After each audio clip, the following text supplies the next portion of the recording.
Welcome back on Safiya Breakfast Show. That was Abdullah Ahmed speaking with Aliu Ismail, Chairman Transition Committee. And now turning to other matters. There have been a lot of campaigns and advocacy all over the world for a safer and conducive environment. These campaigns are geared towards reducing human activities that harm the soil and the environment at large.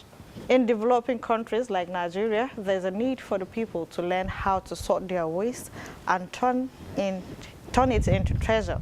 That is what Jennifer Igwedima, a core member, is here to tell us about. Jennifer, you're welcome on the program. Thank you so much. Good morning, Jennifer. Good to see you. Good morning. Kudos, Brenda. You got the surname correct. Sure, I should. How sure. did you do? Yeah. I know. It was quite difficult a moment ago. Yeah, thank you so much for coming. Stay with some of them. Me. Definitely, you should know how to pronounce some of their names. You know. Igbo names aren't that really hard. Yoruba names, very Worst. tough. Very tough. Very tough. Now to the heart of the discussion. Put us through what trash to treasure is all about, because that is why you are here. Yeah. Well, actually, it's Cash4Trash. Okay. And it's a community development service project I want to carry out in primary schools. Due to the indiscriminate dumping of waste in Adamawa, like we all know, especially in schools, if you go around Yola South, which is where I'm actually located, you'd see a lot of school waste around the environment, and that's posed a need in my heart to do something for the people. So I decided to pick two schools, a private and a public school. First, where I'm going to teach the kids how to understand the 3 R's of waste.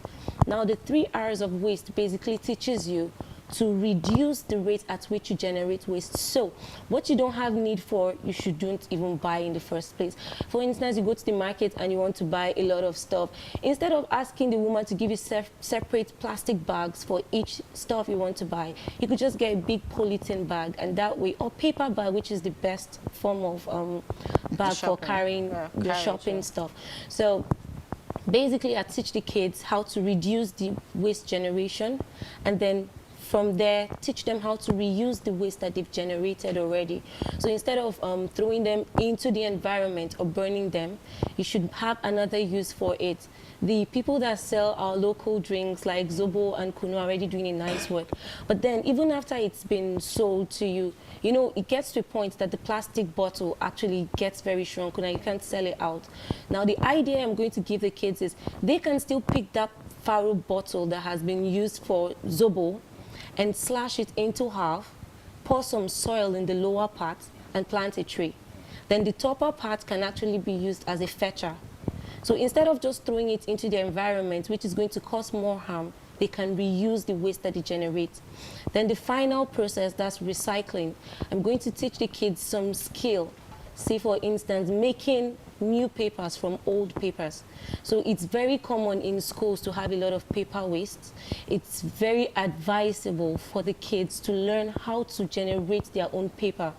So they get to do the soaking method for days or weeks, depending on how hard the paper is in water. Then they get to learn how to smash and squash. And then afterwards, they can now process it, dry it, and then you have a brand new paper. So the idea of this thing is the kids should first have the fundamental idea on what waste management is about, because we all grow and we've all grown into what we've always been, what we've always been channeled and tailored to believe. So working with kids is like the best target point for the base of this project.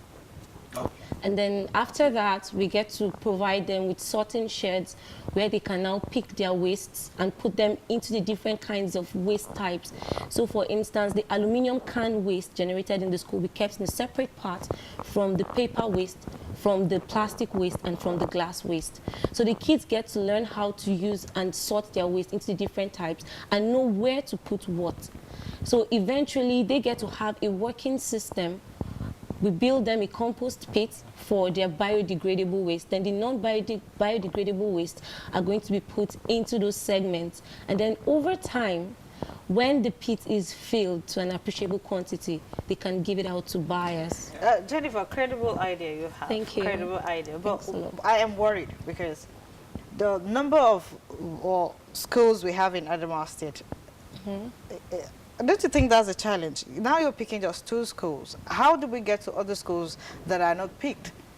Okay, you know, it's just like building room. It wasn't built in a day. I know. You just go for one so that you can make it like a landmark. So when people see the standard with which you've come with others. So the two schools are more like your practical schools. Thank you. So they're like my sample points, and then once it's of which I believe it will be a huge success, once it comes through, we can have more support system and people that will be interested to invest their resources in it.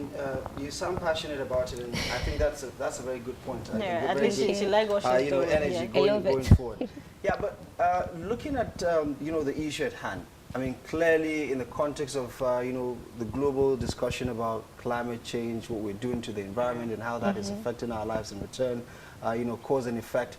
On the African continent, we've always talked about this non-existent waste management system that we don't have, and plus the culture of this burning and dumping, indiscriminate dumping as far as we're concerned. I mean, on your way to Gotel, you must have come across a lot of them. Sites. Yeah, so I mean, someone watching the program right now will say, why are you targeting the kids? Because I mean, when you look at their contribution to waste disposal, they pretty much go anywhere their parents tell them to take the waste, isn't it? Why aren't you targeting communities for that matter? Because they would have a much bigger impact as far as this is concerned.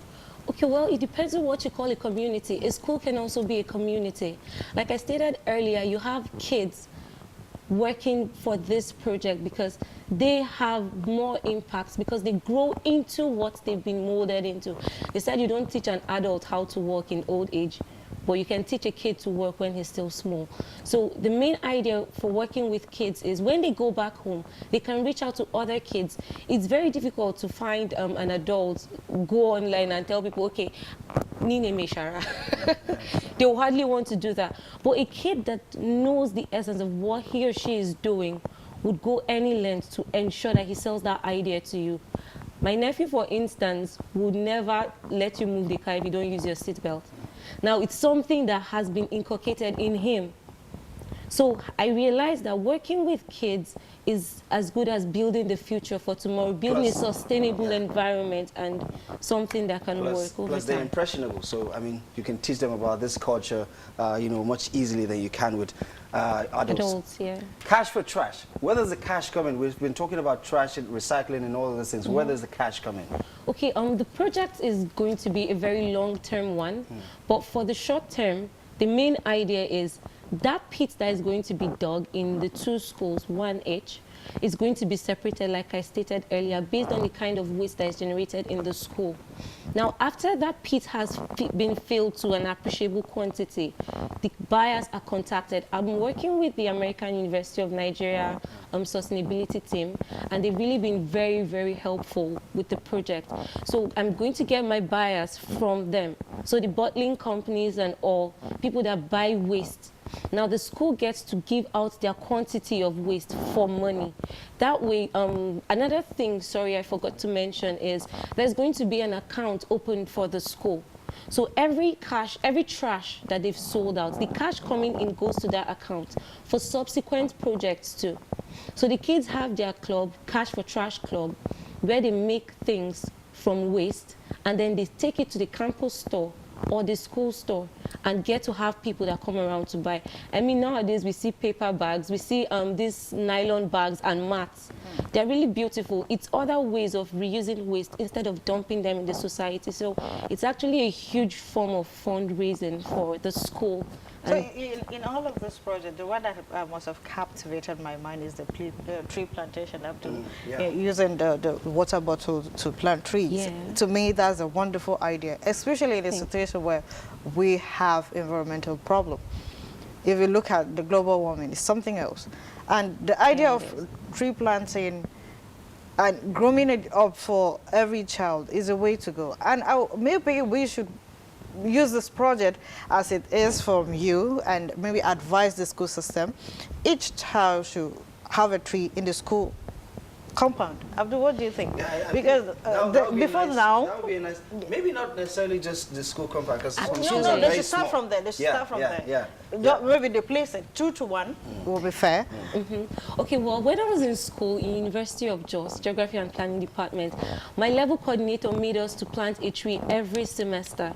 So you can imagine what the department is growing into. Looks like a forest. So yeah, now that's a very sustainable idea. Like if the kids get to have that club, and they get to learn the essence of tree planting, and not just planting a tree, but then you use the waste you've generated to support that. I think it's a system that we want our kids to grow into. And then over time, the main and big idea is to ensure that in Adamawa State, every school has a Cash4Trash club, one, and then in Nigeria, Adamawa gets to stand out as a waste management state. Then other states can now emulate. So it's all about catching them young. Yeah, and you know, Exactly. as far as this project is concerned, how big are you willing to take it? Because I can understand if your pilot starts with 2 schools, one in private, one in the public, eventually you're going to have to go big because the problem is big, isn't it? True, So true. yeah, do you have something put in place to be able to expand this beyond schools to our universities, our tertiary institutions, to our communities, outside communities, reaching out to traditional institutions and all the rest? Okay, so aside the primary and the public and the private school, I'm actually carrying out a personal project that I don't really need funding for. That's on me. I'm targeting like 30 schools before I finish service. I get to do the sensitization presentation to all the kids. That way I'm reaching out to a vast field and number of persons. At the end of this project, eventually, we get to have the landmark. We get to tell people, okay, this thing was successful in these 2 schools. I'm sure people like to invest in things that work. So when I tell them, okay, this thing worked in these 2 schools, I need more fundings, I need more support team. I want to do this in every other school. That is my plan, to do it in everywhere in Adamawa State. So I'm just starting with the school because we start small. But the main idea is to get the world, not just Nigeria. When is the program coming up? I think we should appeal to the NYC that if Jennifer finishes, her service before she finishes the project, maybe we should extend her service for another year or 2, maybe perhaps. If it's for this project, I don't mind actually. All right, so yes. that's a patriotic Nigerian over there. Thank you. And it's actually supposed to be launched on the 5th of June. And that's World Environment Day. Wow. Yes, so I hope to see you guys. I hope to see sponsors. I need to see So everyone specifically, there. which school hope are we to be heading there. to? Okay, yeah, we're actually, for the public school, it's Room Day Jabi at Yola South. They've actually been doing a lot of sustainability work there. They did this paper store with the help of AUN, sustainability team, and then Remy Education Foundation. I don't know if you've heard of the school. Sure. It's for the disabled. And come on, when I saw that, I felt, yeah, why not them? Yeah. Okay. Sure. So good things coming up. We really appreciate you for coming in on the program, and you're doing some great work. Wish you all the best, and hope to see you some other time with more success stories. It's a pleasure. Thank you so much, Jennifer, for joining us on the Thanks a lot. program. Yeah. Thank you. Well, interestingly, we've learned something different, Abdul. Yeah, I mean, I was looking forward to it anyway when we teased it right from the beginning of the show. So this is where we call it a wrap for today's edition of Safiya Breakfast Show. Hopefully, you've been a part of it all the way. We look forward to seeing you tomorrow when we return live and exclusive only on TV Gotel from the rest of the team. My name is Abdullah Ahmed. Thank you as always for watching the program. Hi, and I'm Brenda, and thank you for your company. We look forward to seeing you tomorrow. Remember, security is everybody's business. Stay proactive and report any suspicious activity to the relevant security agencies nearest to you. Don't forget Gotel News coming up next at 10.